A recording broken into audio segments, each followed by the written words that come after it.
Honours চতুর্থ বর্ষের মানিক বন্দ্যোপাধ্যায় রচিত একটি ছোট গল্প সিঁড়ি। একতলার উত্তর প্রান্ত থেকে দোতলা আর তিনতলার মধ্যস্থতা অতিক্রম করে সিঁড়িটা তেতলার খোলা ছাদে গিয়ে পৌঁছেছে। এই সিঁড়ি বেয়ে খোলা ছাদে পৌঁছানোর জন্য সাধারণ নিয়মে 64 বার একটি পায়ের জোরে মধ্যাকর্ষণের বিরোধিতা করতে হয়। তবে সাধারণ নিয়ম সকলের জন্য নয়।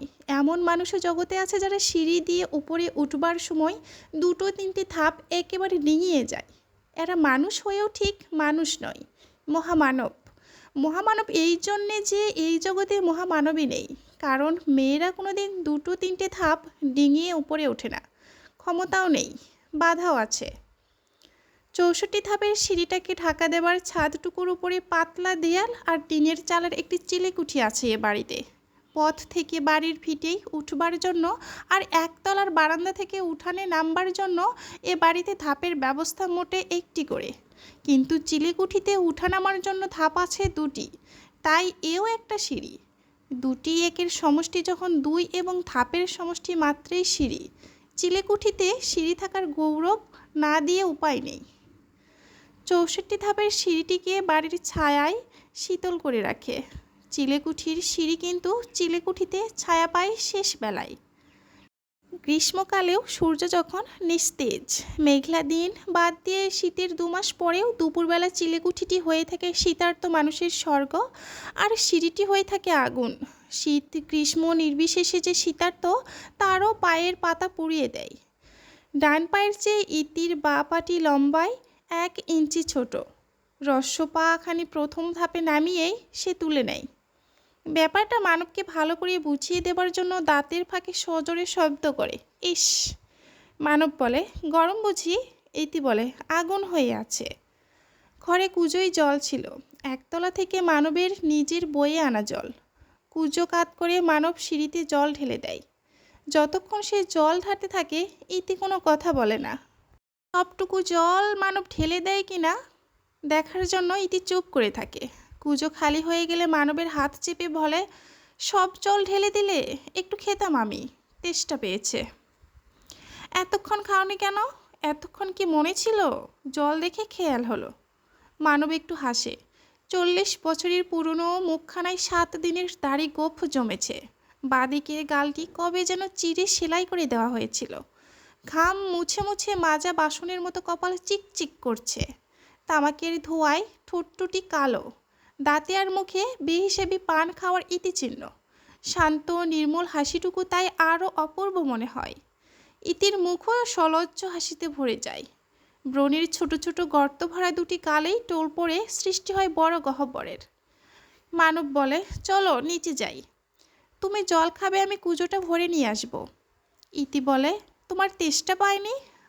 মানব বলে, পাবে পাবে, ভাবছ কেন? ধাপ দুটি ভাসিয়ে কুজোর জল ছাদে 3টি ধারে ভাগ হয়ে গিয়েছিল। নালির কাছাকাছি একসঙ্গে মিলে এতক্ষণে নালি দিয়ে নিচে ঝরে পড়তে আরম্ভ করেছে। সমস্ত ছাদে শুকনো শ্যাওলা আর কয়েকটি দুপুরের রোদ পেলেই আলগা হয়ে উঠে জাগবে, আর সন্ধ্যার পর মানবের পায়চারিতে গুঁড়ো হয়ে যাবে। কুজো হাতে 1 ধাপ নেমেই বোধহয় আগামী সন্ধ্যায় নিজের পায়চারি করার দৃশ্যটা কল্পনায় ভেসে ওঠে মানবের। মুখ ফিরিয়ে সে জিজ্ঞাসা করে, সন্ধ্যার সময় আসবে একবার? না এলে রাগ করবে? রাগ? আর কি তোমার উপর রাগ করতে পারি? এবার থেকে অভিমান করব। তা না হলে আসবো না। মানব খুশি হয়ে বলে, সেই ভালো, আজ একা একা তারাগুণে অভিমান করব, কাল তুমি এসে আমার অভিমান ভাঙাবে। আমার এমন ছেলে মানুষই করতে ইচ্ছে করছে ইতি, কীরকম যে লাগছে আমার, কি বলবো। আমারও। দৃষ্টির একটু গভীরতা এসেছে বই কি মানবের। মনটি তো অন্তত শান্ত হয়েছে। দুজনেই যখন ছাদে নেমেছে সে হঠাৎ ব্যাকুলভাবে জিজ্ঞেস করে, তোমার কষ্ট হচ্ছে না ইতি? না গো না, কিসের কষ্ট? সন্ধ্যার পর না এসে ইতি তাকে অভিমান করার সুযোগ দেবে, পরামর্শ হচ্ছে এই। এখনই যে মানবের অভিমান হয়। মুখখানা গম্ভীর করে সে বলে, তোমার চেয়ে আমি অনেক বড় কি না তাই বলছি। আমি বা কি এমন আকাশের পরী? অভিমান গাঢ় হয়, মানবের চোখ পর্যন্ত যেন ছলছল করে। আকাশের পরী হলে তুমি আমার দিকে তাকিয়েও দেখতে না। কি ছেলে মানুষ তুমি! আকাশে রোদ, ছাদ গরম। আবার মানবের মুখ হাসিতে ভরে যায়। ইতির কাঁধে মুখ রেখে কথা বলতে গিয়ে কিছু না বলাই সে ভালো মনে করে। কথা বলার চেয়ে কঠিন হাসি হেসে ইতিকে তাই হাসির জবাব দিতে হয়। এ কি আশ্চর্য যে নিচে নাম্বার কথা ভুলে যাওয়ার মতো ভঙ্গিতে দুজনে কয়েক মুহূর্তের জন্যও দাঁড়িয়ে থাকতে পারে। পায়ের তলার ছাদটুকু ছাড়া আর সব যেন অনাবশ্যক হয়ে গেছে। অনেক উঁচুতে এই ছাদ দামি একটা হাওয়াই পৃথিবী ছেড়ে যত উঁচুতে উঠতে পারে হয়তো তত উঁচুতে নয়, কিন্তু কে আর সেই আপেক্ষিক তত্ত্ব প্রমাণ করতে আসবে দামি হাওয়াই ছেড়ে? আশেপাশের বাড়িগুলো তো এত উঁচু নয়, এ বাড়ির মতো ইট বের করা নয় বলে দেখতে অনেক সুন্দর, কিন্তু সেটিকুও এ বাড়ির ছাদে যারা দাঁড়িয়ে থাকে তাদেরকে দেখতে ভালো লাগে।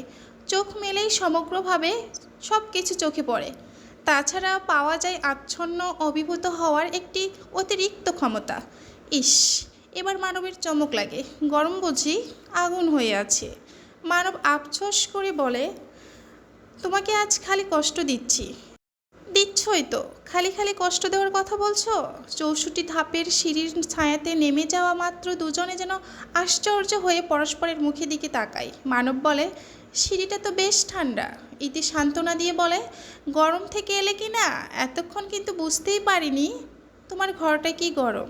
ধীরে ধীরে ইতি নামতে থাকে, প্রতি মুহূর্তে এলিয়ে পড়তে চাওয়ার মতো অলস অনিচ্ছুক পদে। সিঁড়ির মুখের কাছে তাপ ও আলো মেশার ফলে ছায়া একটু শীতল, কম ম্লান। প্রত্যেক ধাপ নামার সঙ্গে যেন বুঝতে পারা যায় ছায়া গাঢ় হচ্ছে, শীতলতা বাড়ছে।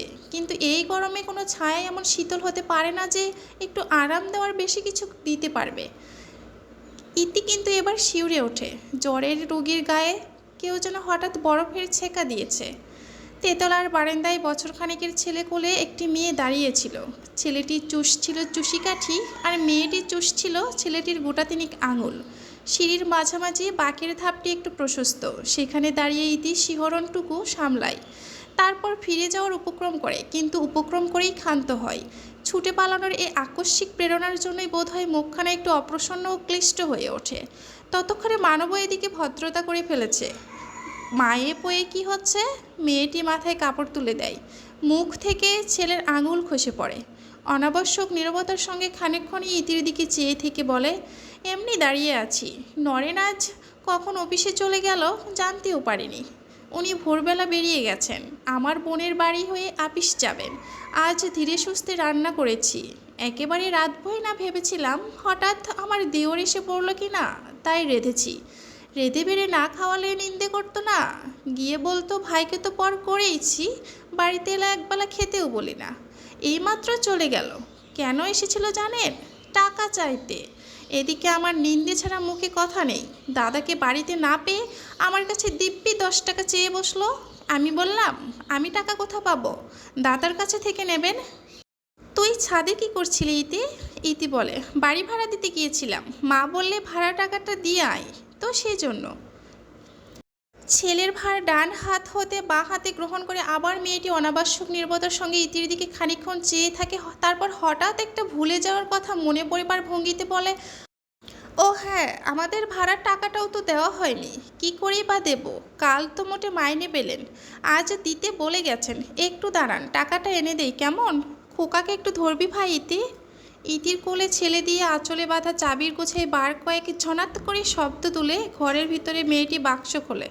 গোটা 2 বাক্স মোটে তার সম্পত্তি, কিন্তু চাবির গোছায় চাবি যেন আটে না, আঁচল ছিঁড়ে পড়তে চাই। বাক্স খোলা আর বন্ধ করতে কত যে অনাবশ্যক শব্দের সৃষ্টি সে করে বলবার নয়। মানব নিচু গলায় ইতিকে জিজ্ঞাসা করে, তোমাদের ভাড়া দিতে এসেছিলে নাকি? ইতি বলে, না, ওর কাছে একটা কৈফিয়ত দিতে হবে তো। ইতিকে খোকা অনেক দিন থেকে চেনে, প্রায় আজন্ম, কিন্তু ইতি কোনোদিন তার হাতের আঙুল মুখে পুড়ে চষে না বলেই বোধহয় ইতির কোলে থাকতে আর ভালো লাগে না। চুষি কাঠিটা প্রথমেই নিচে পড়ে যায়। এদিক ওদিক চেয়ে খোকা মুখ বাঁকায়। তারপর মানব তার গালে একটা ঠোকা দেওয়া মাত্রই সে কাঁদতে আরম্ভ করে। বাক্সের চাবি দিতে দিতে মেয়েটি আনন্দে গদগদ হয়ে বলে, আসছি রে আসছি, দুষ্টু কোথাকার, 1 মিনিট আমায় ছেড়ে থাকতে পারবি না। আচ্ছা ছেলে হয়েছিস তো তুই? ভাড়ার টাকা, স্বামীর লিখে রাখা রসিদ আর এক কলমকালি নিয়ে খোকার মা বারান্দায় আসে। মানবকে টাকা গুনে দিয়ে রসিদে তাই সই নেয়। তারপর ছেলেকে কোলে করে এত টাকা ভাড়া তো পান, কি করেন টাকা দিয়ে? সমস্ত বাড়িটা ভাড়া দিয়ে এই গরমে একা চিলেকোঠে কি করে থাকেন আপনি? আমি হলে পারতাম না। মানব ভাড়ার টাকা কোমরে গুজে বলে, না পেরে উপায় কি? খোকার বাবার মতো আমি তো আর চাকরি করি না। খোকার মা চোখ বড় বড় করে বলে, আপনার আবার চাকরি? 1 মাসে আপনি যা সুদ পান ওর মাইনের তা কখন কে জানে। একটু শুই গে খোকাকে নিয়ে, ঘুমিয়ে পড়ে তো তোকে ডাকবই তি। পাখিটার ঠোঁট আর পা দুটো ভালো হচ্ছে, একটু দেখিয়ে দিস। কটি করে ঘর বুনতে বলেছিলি, ভুলে গেছি ভাই। যা দুষ্টুমি করে খোকা। মানব বলে, আরেকজন দুষ্টুমি করে না? করে না। ফিক করে হেসে ফেলে পাক দিয়ে ঘুরে খোকার মা ভিতরে চলে যায়। কুজোটা তুলে নিয়ে মানব সিঁড়ির 1 ধাপ নেমে গিয়ে দাঁড়ায়, মুখ ফিরিয়ে বলে, এসো, দাঁড়িয়ে রইলে কেন? ইতি নীরবে আসে। সমতল বারান্দায় ছোট বড় পা নিয়ে চলার ভঙ্গিটি তার বেশ। অন্য সব মেয়ে যেন শুধু চলে, ইতি একটা অজানা ছন্দে দুলে দুলে চলে। কোলে ছেলে নেই ইতির, আঁচলে নেই চাবির ভার, তবু বুকে পিঠে কাখে ছেলে যেন আছে তার অনেকগুলি। আঁচলে বাঁধা আছে সে যত ভার বইতে না পারে তার চেয়ে বেশি চাবির গোছা। সিঁড়ি দিয়ে নামতে নামতে মানব বলে, তোমাদের 5 মাসের ভাড়া বাকি আছে। হ্যাঁ, মানব রসিকতা করে বলে, অন্য কোনো ভাড়াটা হলে কবে তুলে দিতাম। হ্যাঁ, রাগ হলে নাকি ভাড়ার কথা বললাম বলে? না না, রাগ কিসের? সিঁড়ি বেয়ে তেতলায় নামার শিথিল এলায়িত ভঙ্গি এমন দোতলায় নামার সময় স্থলিত পদে নামার ভঙ্গিতে দাঁড়িয়ে গেছে। নামাও যেন কম পরিশ্রমের কাজ নয়। মানব মুখ ভার করে বলে, অত হিসেব করে কথা বলা আমার আসে না, যা মনে আসে বলে ফেলি। কি এমন বললাম যে তোমার মুখ ভার হয়ে গেল? ইতি একটু হাসে, হাসলে মুখের ভার হালকা হয়। মুখ আবার ভার হলো কোথায়? কি ছেলে মানুষ তুমি! তোমার কথায় কি আমি মুখ ভার করেছি? মুখ ভার করেছি তেতলার ওই লক্ষ্মী ছাড়ির কথায়। খোকার বাবা তো একদিনে মাইনে প্রায় 63 টাকা। অহংকারে যেন ফেটে পড়ছে। সুতরাং মানবও হাসে। ইতির কথায় স্ত্রী চরিত্রের একটি স্থূল দিক ফুটে উঠেছে, আর নিজের সূক্ষ্ম বুদ্ধি দিয়ে সেটা ধরতে পেরেছে বলে গর্ব আর আমোদ অনুভব করে। ইতিকে নাড়া দিয়ে স্ত্রী চরিত্রের আরও 2টি দিক আবিষ্কারের আশায় বলে, কেন, নরেশের বউ বেশ লোক, বেশ না ছাই, সুখে আছে তাই। আমার মতো পোড়া কপাল তো নয়। তোমার পোড়া কপাল নাকি? দুজনেই থমকে দাঁড়ায়। ইতি পিছনে হেলে যায় সাপের ফনা ধরার মতো, বলে, কি বলছেন? মানব গম্ভীর হয়ে বলে, তোমার পোড়া কপাল বলছো, আমার জন্য তো? সাপের ফোঁস করার মতো ইতি সজোরে নিঃশ্বাস ছাড়ে, কিন্তু ছোবল মারার বদলে বয়স্ক নারীর চিরন্তন ক্ষমা করা আর প্রশ্রয় দেওয়ার ভঙ্গিতে বলে, তোমার সঙ্গে আর পারলাম না। মা বাবা ভাই বোনদের কথা ভেবেও কথা বলেছি। কি কষ্টে আছে সবাই বলো তো, নইলে আমি তো আজ রাজরানী। অবশ্য দেখতে শুনতে রাজরানী নই, তোমার জন্যই রাজরানী। তেতলায় মানুষ আছে, দোতলায় মানুষ আছে, সিঁড়িতে আর কেউ নেই, তবু ইতি জোর গলা করে একেবারে খাদে নামিয়ে দেয়, বলে, তুমি আমার রাজা। দুজনেই দোতলায় নামবা মাত্র উপরের যে ঘরটিতে খোকাকে নিয়ে খোকার মা শুতে গেছে ঠিক তার নিচের ঘর থেকে বার হয়ে আসে মাঝবয়সী একটি মহিলা। মহিলাটি এত মোটা যে পদক্ষেপে মেঝে না কাঁপলেও দুমদাম শব্দ হয়। তবে এখন পা ফেলার শব্দটা তার একটু জোরালো, হয়তো একটু বেশি জোরেই সে এখন পা ফেলছে। কোথায় ছিলি ইতি? তেতলায় ছিলাম, খোকার মার কাছে। ছাই ছিলি, 3 বার উপরে নিচে তোকে খুঁজে এসেছি। তখন হয়তো চিলে ঘরে গেছিলাম, মা বললে ভাড়া টাকাটা দিয়ে আয় তো ইতি, সেই জন্য। এতক্ষণ তো খোকার মার সঙ্গে গল্প করছিলাম, জিজ্ঞেস করে আয় খোকার মাকে। খোকার মার সঙ্গে গল্প করছিলাম না মানববাবু? মানব বলে, করছিলে বই কি। ইতি আবার জিজ্ঞেস করে, আপনি বললেন না কুজোয় জল ফুরিয়ে গেছে, আমি বললাম না চলুন নিচে গিয়ে কুজোতে জল ভরে দিচ্ছি। মানব মাথা নেড়ে সায় দেয়। মোটা মেয়েটির রং খুব ফর্সা। এতক্ষণ মুখখানা তার লাল হয়েছিল, এবার ধীরে ধীরে লালচে ভাবটা কমে যেতে আরম্ভ করে। খানিকক্ষণ চুপচাপ দাঁড়িয়ে থেকে আরও জোরে জোরে দুমদাম পা ফেলে সে ঘরের নিচে ঢোকে, দরজা বন্ধ করে দরাম করে খিল তুলে দেয়। পরক্ষণে খিল খুলে আবার বের হয়ে আসে। তুই মর ইতি, মর, তুই গোল্লাই যা। পা না তোর খোড়া, খোড়া পায়ে তুই না সিঁড়ি ভাঙতে পারিস না? সিঁড়ি ভাঙতে পারিস না তো জমের বাড়ি যাস না কেন তুই? মানব বলে, সুধা আজ হাসপাতালে যাওনি? সুধা বলে, দেখতে পাচ্ছ না যায়নি। মানব আবার বলে, আজ ডিউটি নেই বুঝি? সুধা হঠাৎ কাঁদো কাঁদো হয়ে বলে, ডিউটি থাক বা না থাক তোমার কি? মানব শান্তভাবে বলে, না এমনিই বলছি। ভাড়া টাকাটা দেবে নাকি আজ কিছু? সুধা স্তব্ধ হয়ে যায়, চোখের চারিদিকে অতিরিক্ত মাংস ফেলে ছোট ছোট চোখ দুটিকে বড় করবার চেষ্টা করে। ভাড়া চাইছো? ভাড়া? মানব মৃদু একটু হেসে বলে, তুমি তো বলেছিলে আজ কিছু দেবে, এখনও মাইনে পাইনি। বেশ, মাইনে পেলে দিও। নগেন কি ফিরে আসবার জন্য খুব বিজ্ঞাপন দিচ্ছ না সুধা? সুধা মুখ সাদা করে বলে, কে বিজ্ঞাপন দিচ্ছে? কাগজে দেখলাম বেশ বিজ্ঞাপন দিয়েছ। ছেলে মেয়েদের নিয়ে একা আর কতকাল চালাবো? আমার জন্য না হোক ওদের কথা ভেবে ফিরে এসো। ইতি তোমার সুধা। তোমার বিজ্ঞাপন যদি চোখে পড়ে সুধা, যেখানে থাক নগেন ছুটি আসবে। সুধা আর কথা বলে না, আবার ঘরে ঢুকে দরজা বন্ধ করে দেয়। এবার তার পদক্ষেপের শব্দও কোমল, দরজা বন্ধ করার শব্দও হয় মৃদু। সিঁড়ি দিয়ে নামতে আরম্ভ করে ইতি বলে, সিঁড়ি যেন আর ফুরোতে চায় না। কষ্ট হচ্ছে? থাক, আর দরদ দেখিয়ে কাজ নেই। সুধাদের কমাসের ভাড়া বাকি আছে। কমাস আবার 2 মাস। কী করবে বলো বেচারি? 4টি ছেলে মেয়ে নিয়ে চারিদিকে অন্ধকার দেখছে। নার্সগিরিকে কি পয়সা আছে? তুমি দাও না কেন? আমি কেন দেব? আমার সঙ্গে কি সম্পর্ক?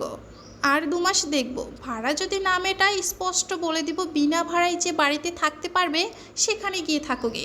আমার এখানে এসব চলবে না। সিঁড়ি বেয়ে দোতলায় নামার স্থলিত ভঙ্গি ইতির এবার নিজের হঠাৎ মুচড়িয়ে ভেঙে পড়ার ভঙ্গিতে পরিণত হয়ে গেছে। কিন্তু এদিকে সিঁড়িও ফুরিয়ে আসছে। প্রাণপ্রণ চেষ্টায় মানবের বাহুমূলে আস্তে একটি চড় মেরে মৃদু হেসে সে তাই বলে, কি দুষ্টুই তুমি ছিলে। তেতলায় খোকার মা খোকাকে যেমন করে দুষ্টু বলেছিল ঠিক তেমনই করে বলে। তারপর আচমকা জিজ্ঞাসা করে, কই দিলে না? মানব বলে, কি? মা যে 10 টাকা ধার চেয়েছে, ভাড়ার টাকা তো পেলে, তাই থেকে দাও না। মানব মৃদু হেসে কোমরের গোজা টাকা বার করে ইতিকে 10টা টাকা দেয়। ইতি ঘাড় গুজে নামতে থাকে। একতলার বারান্দায় থেমে যায় না। বারান্দায় মাদুরে বসে দেয়ালে ঠেস দিয়ে ইতির মা ঘুমাচ্ছে। পাশে পড়ে আছে বছর দিনেকের উলঙ্গ ছেলে, সর্বাঙ্গে তার অনেকগুলি পাঁচড়া। বারান্দার অপর প্রান্তে এঁটে বাসন পড়ে আছে। ছেলেটার পাঁচড়ার রস ভালো না লাগায় থেকে থেকে পাঁচড়া ত্যাগ করে কয়েকটা মাছি উড়ে এঁটে বাসনে, আর উচ্ছিষ্ট ভালো না লাগায় থেকে থেকে কয়েকটা মাছি এঁটেও বাসন ত্যাগ করে উড়ে এসে বসছে ছেলেটার পাঁচড়ায়। ইতির মার ঘুম ঠিক হয় না, চোখ বুজে থাকে। মটকা মেরে নয়, শ্রান্তিতে আর দুর্বলতায়। চোখ মেলে ইতির মা বলে, ইতি এলি? বলে মানবের মুখের দিকে চেয়ে ইতির মা বলে, সকালবেলা এক কুজো জল নিয়ে গেলেন, ফুরিয়ে গেছে। ইতি, যা তো মা, কুজোয় জল ভরে দিয়ে আয়। ওসব কি পুরুষ মানুষের কাজ? মানব বলে, সিঁড়ি ভাঙতে ইতির কষ্ট হয়, আমি নিয়ে যেতে পারবো। ইতির মা এ কথা শুনতে পায় না। মেয়ের পদমূলে চোখ রেখে বলে, তোর পায়ে রক্ত কিসের লো ইতি? ইতি নিশ্চিতভাবে বলল, পাঁচড়া চুলকে ফেলেছি। মানব বলে, তোমার পাঁচড়া হয়েছে ইতি? প্রশ্ন শোনা মাত্র ইতি বিনা ভূমিকায় খেপে যায়। আর্তনাদ করার মতো বলতে আরম্ভ করে, হ্যাঁ হয়েছে, 100টা হয়েছে। কি করবে তুমি? ঘেন্না করবে? করোগে যাও। কে তোমার ঘেন্নাকে কেয়ার করে? দেখছো না ভাইয়ের পাঁচড়া? জানো না ভাইকে আমি কোলে নেই? পাঁচড়া হবে না তো কি হবে আমার? তাড়াতাড়ি কুজোটা নামিয়ে রাখতে সেটা গড়িয়ে উঠোনে পড়ে ভেঙে যায়। মানব সেদিকে চেয়েও দেখে না। ঘরে যাও ইতি, সুধাকে পাঠিয়ে দিচ্ছি বলে একবারে 3-4টা ধাপ ডিঙিয়ে মহামানবের মতো মানব উপরে উঠতে আরম্ভ করে। এতক্ষণ সাথে থাকার জন্য ধন্যবাদ সকলকে।